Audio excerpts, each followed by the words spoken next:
근데 이거를 내 친구한테는 허락하지 않으면서 여자한테 허락하는 바보 같은 놈들이 많아요. 일찌감치 걸으라는 말입니다. 내 인생을 종칠 수 있는 지름길입니다. 대표님, 네. 그동안 영상에서 결혼 전에 배우자한테 체크해야 될 것들을 많이 설명해 주셨잖아요. 네네. 여기서 대부분 상대 경제력, 뭐 부모님 노후 이런 거 위주였는데 많죠, 네네. 그거 말고 다른 체크리스트도 있을까요? 아, 있죠. 그러니까 이런 여자 잘못 만나서 인생 종친다. 진짜 종치잖아, 진짜. 한 3가지 정도 있습니다. 그거 외에 뭐 볼 것 같아요? 노후 이런 거 말고 그냥 그 외에. 청결? 청결. 인생 종친다고 할 정도면 되게 심각한 것 같은데 심각하죠. 감이 약간 안 오거든요. 일단 그럼 제가 3가지 한번 얘기해 볼게요. 첫 번째 아까 피디님이 얘기한 건데요. 그 사람의 생활 습관, 즉 청결과 정리. 예전에 제가 영상에서 잠깐 한번 얘기했는데 정리를 안 해서 이혼한 여자의 사례를 얘기했어요. 제 지인의 얘기거든요. 진짜 정리 안 해서 창고 같았어요, 집이. 어느 정도 정리 참고 갔다는 게 TV에서 정리 안 하시는 분들 해서 심각한 쓰레기 수준 갖고 사시는 분들 나오죠. 그런 정도까지는 아니어도 그 직전 단계. 근데 원래 대부분 여자들은 다 정리를 잘 못하잖아요. 정리를 저는 진짜 못해요. 근데 정리를 못하는 것과 정리를 안 하는 건 달라요. 물건을 안 버리고 모아놓는 거. 마음의 병입니다. 그래도 쓰레기는 쓰레기통에 버려야 되는데 그것조차 안 하는 당연하죠. 안 하는 거야. 그리고 정리도 정리인데 잘 안 씻는 거. 그래도 씻는 거는 잘 안 씻어요? 여자들 중에도 잘 안 씻는 여성분들이 은근히 있어요. 심하게 안 씻는 여성분들. 가끔씩 대중교통 타고 갈 때 보면 진짜 이 머리에서 눈이 내리는 분들이 있어요. 하얗게. 막 기름이 져가지고 막 몇 갈래가 나뉘는지 몰라, 머리가. 그러니까 저도 머리 한 번씩 안 감을 때 있어요. 집에 있으면 기차가 2, 3일 정도. 진짜 많이 안 감으면 3일? 미쳐버려요. 근데 그 뒤부터 안 감으면 간지러워서도 가만히 못 있는데 그게 일상화되신 여성분들. 2, 3일 동안 집을 안 나갈 일이 드문데 집을 나가는데도 안 씻는 여자들도 있죠. 안 씻고 나가는 여자들 있습니다. 있어요. 이런 여자 만나보신 분 있을 거예요. 저 그거 본 것 같아요. 앞머리만 감는 거. 그런 분들도 있어요. 앞머리만 감으면 다행이게. 앞머리도 안 감으면 어떡할 거야. 포근해지려고 머리에다가 파운데이션 하고. 저도 그거 한 번씩 해요. 왜냐, 여름에 이제 좀 기름지고 하면은 뭐 촬영할 때 한 번씩 그런 정도가 아니라 아니면 그런 걸로 대체하는 거 있잖아. 머리를 아예 안 감고. 진짜 더러운 여자들, 안 씻는 여자들. 이런 여자들하고 살아서 이혼하신 케이스를 저는 봤어요. 연애할 때는 그러진 않았대요. 근데 이제 결혼하고서 일을 여자가 그만두고 나서부터 조금 좀 널브러지더니 집 정리도 안 하고 청소도 안 하고 이제 그 생활 수준이 너무 심각해진 거야. 전업주부인데 전업주부인데. 그러니까 널브러져서 아무것도 안 하니까 어떻게 보면 그 남자분이 지금 생각해보면 마음의 병이었던 것 같다라는 생각을 하더라고요. 마냥 밝았던 사람인데 이제 그렇게 확 변하니까 그렇게 해서 결혼 생활 한 7개월 만에 헤어지신 분이 있으셨어요. 저를 찾아오신 재혼남. 그래서 이상형이 뭐였냐면 이쁘고 이런 거 다 필요 없어. 깨끗하고 정리 잘하는 여자.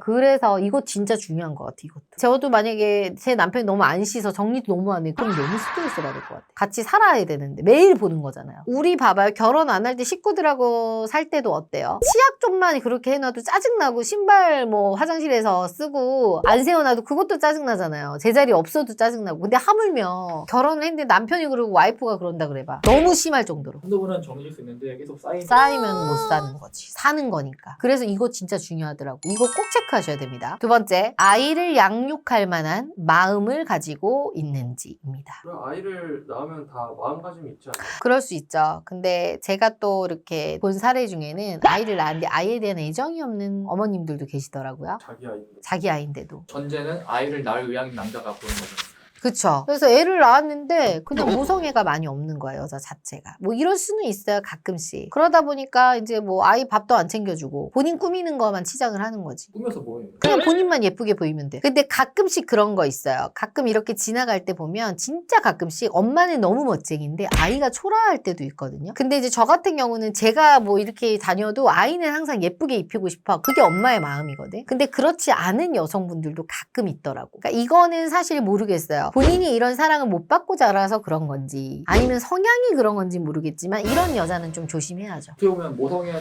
본능인데 본능이죠. 예. 본능을 거스르는 애가 있다는 거예요. 그렇죠. 그래서 대부분 이제 이렇게 헤어지시는 분들 보면은 전 배우자가 바람을 폈거나 아니면 진짜 가정환경이 내가 아이를 키울 수 없을 만큼 생활력이 없어. 이러면은 이제 남편분한테 아이를 맡기는데 이런 이유가 아닌데도 그냥 네가 키워. 난 아이 뭐 데려갈 생각 없어. 라고 해서 아이를 그냥 아빠가 키우라고 그냥 흔쾌히 주는 경우도 있더라고요. 보통 야구 가지고 싸우지 않아요? 싸웠는데 안 싸웠대요. 그래서 제가 이제 오신 분한테 여쭤봤더니 자기는 아이에 대한 사랑을 줄 수 있는 여자를 원한다고 된다고 얘기하시더라고요. 되게 당연한 거지만 당연한 게 아닌 거죠. 그런 분들이 아이 교육에도 야, 미치죠. 그러니까 그런 인성. 그러려면 제가 봤을 때 그 집안의 어머님이나 아버님을 꼭 체크를 해봐야 될 것 같긴 해요. 사랑을 많이 받고 자랐는지. 사랑을 많이 받고 자란 사람이 사랑을 또 줄지도 아니까. 그러니까 말하자면 가정적인 환경에서 자란 여자는 이럴 확률이 낮다. 그렇죠. 아무래도 낫겠죠. 아이에 대한 애정을 어떻게 확인해 봐야 될까요? 평상시에 좀 애를 좋아하는 친구들은 같이 조카를 보러 간다거나 이런 기회를 좀 마련해서 어떻게 애랑 좀 놀아주는지 이런 것도 좀 봐볼 필요는 있죠. 아이 좋아하는 친구들은 뭐 예를 들어 형이 결혼을 했어. 우리 형 이렇게 아기 있는데 같이 가서 놀아줄래? 뭐 이렇게 해서 데려갈 수도 있는 거고 그런 기회를 좀 만들어 보는 거지. 아이를 볼 수 있는 기회를. 거기서 아이를 좀 좋아하지 않는 여자나 그러면 조금 쎄함을 좀 쎄함이 감지가 되긴 하겠죠. 그런 사소한 거에서도 볼 수 있어요. 그리고 요새는 아이 릴스 영상 같은 거 진짜 많이 올라오잖아요. 그런 거 한번 보내봐. 뭐 어떻게 반응하는지.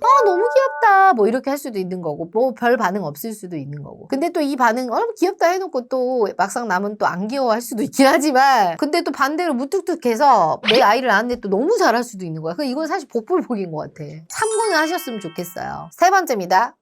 감사함을 당연하게 생각하지 않는 여자. 원래 기본적으로 다 감사함을 알고 있지 않을까요? 왜 이런 말이 있죠. 머리 검은 짐승은 거두는 것이 아니다.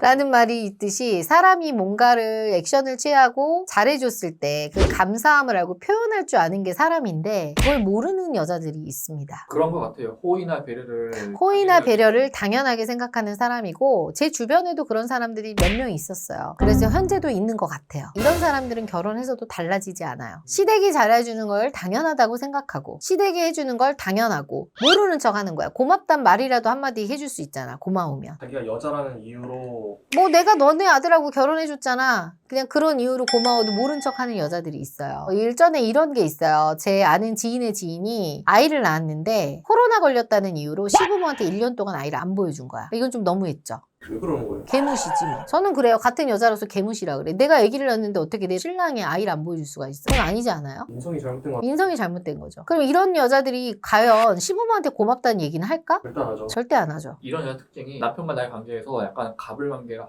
내가 그럼요. 그리고 우리 그러잖아. 친구들도 보면은 진짜 착한 애들은 내가 뭔가 잘해줬을 때 진짜 고마워 너뿐이야 진짜 말이라도 이렇게 하는데 당연하게 생각하는 애들은 밥 한 끼 얻어먹고도 당연하게 고맙단 말도 안 하잖아요. 어떻게 생각해요? 정 떨어진 정 떨어지죠. 그런 애들이 가서는 할까? 몰라. 이성한테는 할 수도 있겠지만 그거 금방 들통나거든요. 이런 감사함과 고마움을 모르는 사람입니다. 이거 진짜 중요해요. 왜냐면 저도 사례들을 들어보면 이런 문제 때문에 헤어지신 분들도 은근히 많더라고. 그러니까 예를 들면 시댁에서 시부모가 밥도 해줘, 뭐 반찬도 해가, 아기도 봐줘, 아줌마도 떠줬어. 근데 그걸 당연하게 생각하고 당연히 해줘야 되는 거 아니야 어머니가? 약간 이런 식으로 얘기하는 분들도 있더라고요. 반대로 뭐 예를 들어 장모가 다 해줘. 근데도 남편이 장모를 인정 안 하고 고맙다 말도 안 할 수도 있는 거잖아요. 이런 고마움을 모르는 이런 경우죠. 자기가 갑이다 이런. 갑인 것도 아니야. 고마움을 모르니까 인사를 안 하는 거죠. 인사성이 없는 거죠. 말 그대로. 저는 이런 분들을 일명 못 배웠다고 얘기를 해요. 이거는 어렸을 때부터 가정 환경이 부모님이 가르치잖아. 어른들한테 인사해라. 감사합니다. 기본인데 이걸 모르고 자란 거잖아. 그래서 이런 분들은 아닌 거죠. 못 배운 걸 수도 있고 타고난 걸 수도 있고 타고날 수도 있고. 타고난 건 되게 무서운 거 아니에요? 무서운 거죠. 난 못 배우는 게 더 크다고 생각해요. 그래서 오늘 이렇게 얘기한 세 가지는 결론적으로 뭐냐면요. 인지와 인성, 인지 능력과 인성. 씻어야 되고 정리하는 건 당연한 인지죠, 인지. 그리고 양육은 어때? 엄마로서 모생애를 느끼는 건 당연한 거죠. 인간의 본성. 인간의 본성. 그리고 사람이 고마움을 표현하고 미안한 건 미안하다고 그러고 고마운 건 고맙다 표현하고 이거 뭐예요? 인사성. 인성이죠. 이게 안 되는데 뭐가 되겠어요? 가장 중요한 인성에 관한 얘기입니다. 반대로 이걸 다 갖춘 여자는 진짜로 놓쳐도 안 되는 여자. 안 되지. 봐봐. 근데 너무 기본적인 거 아니냐? 잘 씻는 거 당연히 기본이고요. 자식한테 애정 있는 거 기본이고요. 고맙다고 얘기하는 게 당연한 거. 근데 이게 안 되는 사람들이 은근히 있다는 거야. 당연한 게 아닌 시대가 돼버린 거야. 당연하죠. 그럼 봐봐. 이거를 역으로 이런 친구면 어때? 상종 안 하죠. 그럼 이런 여자 어떻게 해야 돼요? 상종 안 해야죠. 근데 이거를 내 친구한테는 허락하지 않으면서 여자한테 허락하는 바보 같은 놈들이 많아요. 바보 같은 남자들이 있다고 여자한테만 허용하는. 많이 예뻐서 그런 걸까? 예쁘다고 이게 허용이 될 인간이 아닌데 그렇게 생각하면 남자분들이 이해가 쉬울 것 같네요. 뭔가 깨달는 것 같네. 지금은 많이 배우는 거. 그게 기본입니다. 기본이 안 된 여자는 일찌감치 걸으라는 말입니다. 내 인생을 종칠 수 있는 지름길입니다. 결혼 전에는 꼭 이런 기본적인 인성을 체크를 해보세요.